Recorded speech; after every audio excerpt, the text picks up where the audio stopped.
लेकिन मैंने व्यर्थ में क्यों जीवन गवा दिया। तो संसार में ऐसे बहुत से लोग होंगे जो आपको व्यर्थ में उनको जीवन व्यतीत होगा, लेकिन तब ये विश्वास रखें। तो विश्वास किस पर रखेंगे? आपका जो भगवान हो। कहते अगर कोई गुरु ना हो तो हनुमान जी से अच्छा कोई गुरु नहीं है संसार में। श्री गुरु चरण सरोज रज, मानस के गुरु यही है, संसार की सारी मनोकामनाएं पूर्ति करते हैं। और जब आपको दृष्टि न समझ में आए, संसार में समस्याएं समझ में ना आए, अंगद जैसा न आए, तो आगे के हनुमंत ही कीना। किसी गुरु और भगवान को आगे करिए, सारी समस्याओं का समाधान हो जाएगा। और इसलिए विश्वास कौन है? कहने जो रामचरितमानस में आया, बिन विश्वास भगत नहीं, तेहि बिन द्रवहीन राम, राम कृपा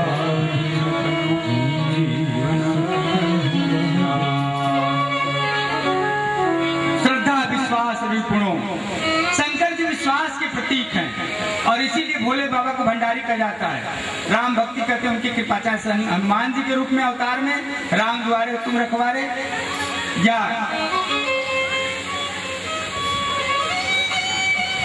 शंकर के रूप में जा पर कृपा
शिव समको रघुपति व्रतधारी, बिन अग तजी सती हसी नारी।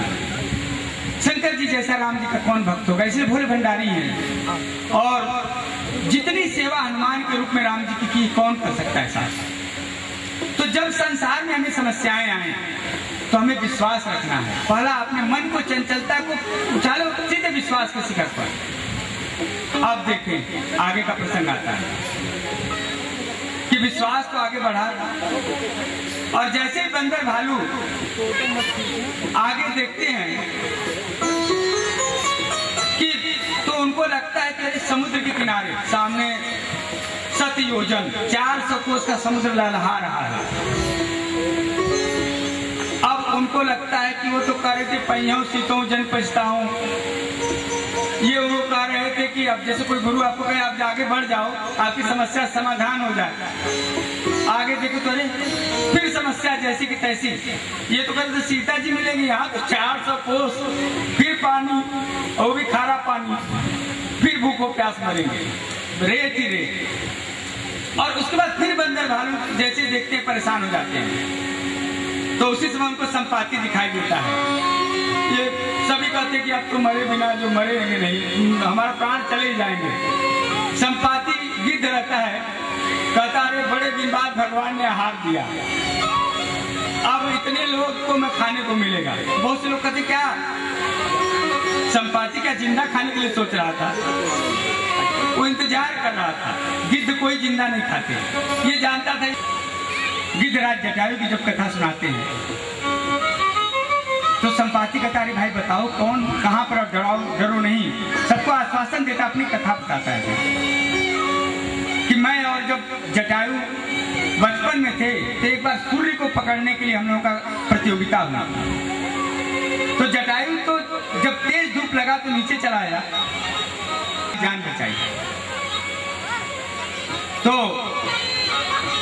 उसके बाद कहता है कि आप लोग मुझे, फिर इसी ने कहा था कि त्रेता युग में बंदर भालू आएंगे और उनको राम जी को जैसे ही सीता जी को तुम बताओगे वो तुम्हारे नए पंख आ जाएंगे अशोक वाटिका में। और वहां पर देख रहा हूं और वहां पर जो ये 100 योजन चला जाएगा, पार कर जाएगा इस समुद्र को, सीता जी को प्राप्त करेगा। अब बहुत से लोग कहते हैं ना, गांव के लोग भी है, अमीर लोग भी, जैसे बहुत से लोगों को निमंत्रण दीजिए, आप लोग आए हैं तो कहेंगे कि हमें, अरे यार हमारे पास समय नहीं है। गांव के लोग बेचारे गरीब रहते, कहते हैं हमारे पास पैसे नहीं है, भगवान की सेवा कैसे करें, भगवान क्या कैसे जाए। संपाति क्या कहता है, ये आपको दृष्टि देता है। जब वो जैसे ही भगवान को बताता है कि 100 योजन में सीता जी बैठी हुई सभी बंदर भालुओं को, वैसे उसको नए पंख उगाते हैं और उड़ करके चला जाता है। सबको बताता है जो 100 चीज हो, साधना के लिए जर्जर शरीर है, हाथ तो भगवान ने दिया है, माला जप सकते हैं, शरीर दिया है, पैसा नहीं दिया है, उसका जो चीज भगवान ने दिया उसका उपयोग करें हम। आंख दिया है, आंख से भगवान का दर्शन करें, पैर नहीं दिया है तो जो भी जिस रूप में हमें दिया, तो संपाति सबको कहता है कि अब इसके बाद देखो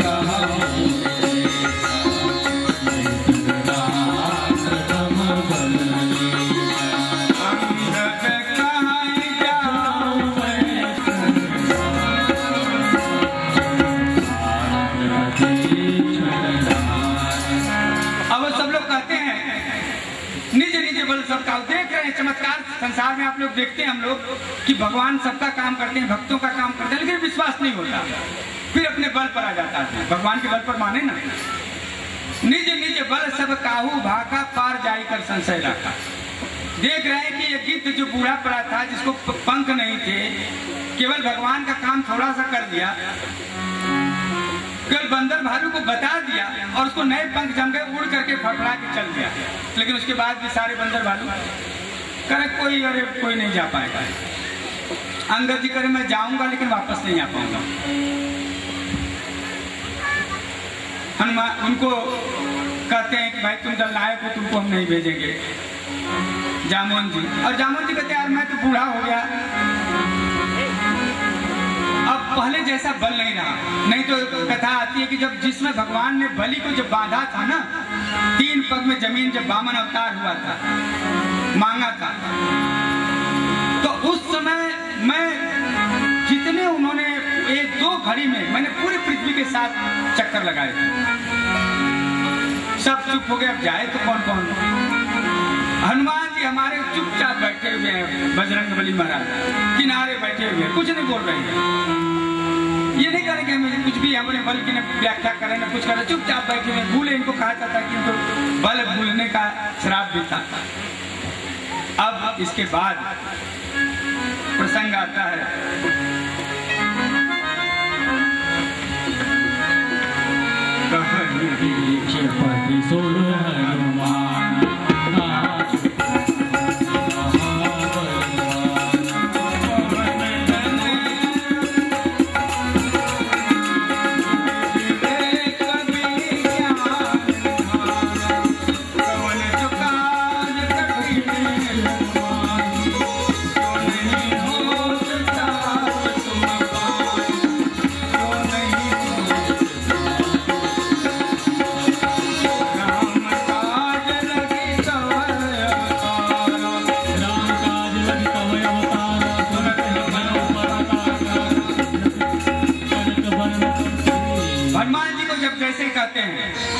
चुपचाप बैठे हैं। कहीं रक्षपति सुन हनुमाना, काचे बलवान क्यों चुप बैठे हो? कहते पवन तनय बल पवन समाना, तुम्हारा बुद्धि बल विवेक पवन के समान, फिर भी हनुमान जी चुप बैठे रहते हैं।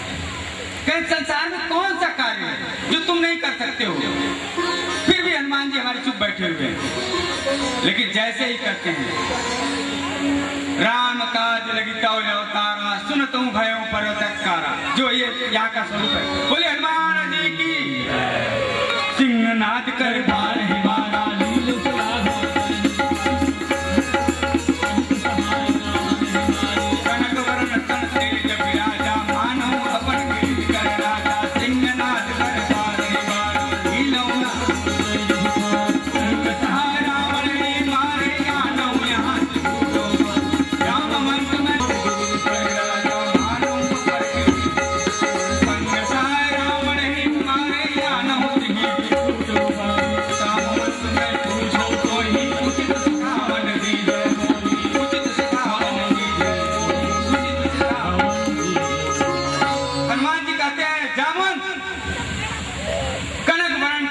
राजा सोने के पहाड़ जैसे उनका पूरा शरीर चमकने लगा। हे शैलाभ देम धनुष किसानों ज्ञानी नाम गणे कनक वरण तंतेज मानव अपर संग लाई क्या तुम्हारा रोल बस इतना है। भगवान ने सबको रोल दे रखा है। क्या तुम्हारा इतना रोल है कि जाओ और सीता जी को ढूंढ के पता बता दो और ये शेष काम तो राम जी करेंगे अपने सेना के साथ सबको खो देंगे। क्यों?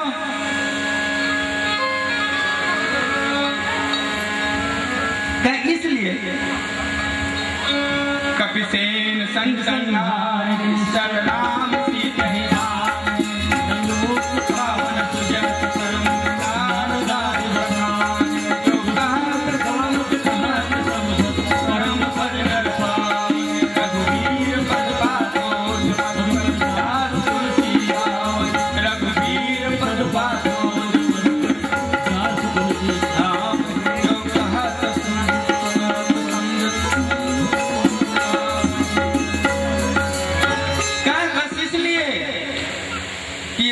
हम लोग कर रहे हैं कैसे पवित्र होंगे। कपिसेन संग संहार राम सीता आनी है तो तुम्हारा रोल इतना है बस सभी सेना के साथ राम जी जाएंगे और सीता जी को ले आएंगे। तुम तो पता करके ले आओ।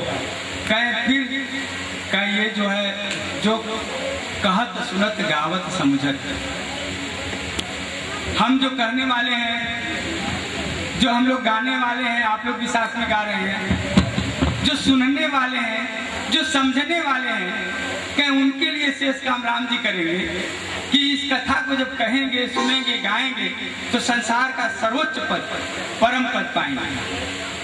क्या ये सब लोगों को पवित्र करने वाली कथा है। इसलिए तुम्हारा काम इतना ही है कि तुम जाओ और सीता जी की खोज करके ले आओ। इसके बाद अब ये देखें कि आखिर हनुमान जी ये क्या है। ये तो कथा हो गई कि आपके जीवन में कैसे घटित होती है। समुद्र बांध देखें जो रामचरितमानस आप लोगों ने पढ़ा भी होगा कि उपाय दिया है कि विभीषण जी कहते हैं जब समुद्र के किनारे राम जी जब बैठते हैं तो विभीषण जी कहते हैं 3 दिन साधना करो। लक्ष्मण जी कहते हैं कि इसको सुखा डालो और समुद्र कहता है कि इस पर पुल बांधो। जब तीनों कहते हैं तो उसके बाद लास्ट में उस पर पुल बांधा जाता है। तो जो उपासना है समुद्र के किनारे जो अनुनय विनय है जो भक्ति है कर्म कांड है ये कहते हैं कि उपासना करने से देहाभिमान कम तो होता है लेकिन खत्म नहीं होता। आप कितना पूजा पाठ करोगे ये अहंकार खत्म नहीं होगा। मतलब पूरा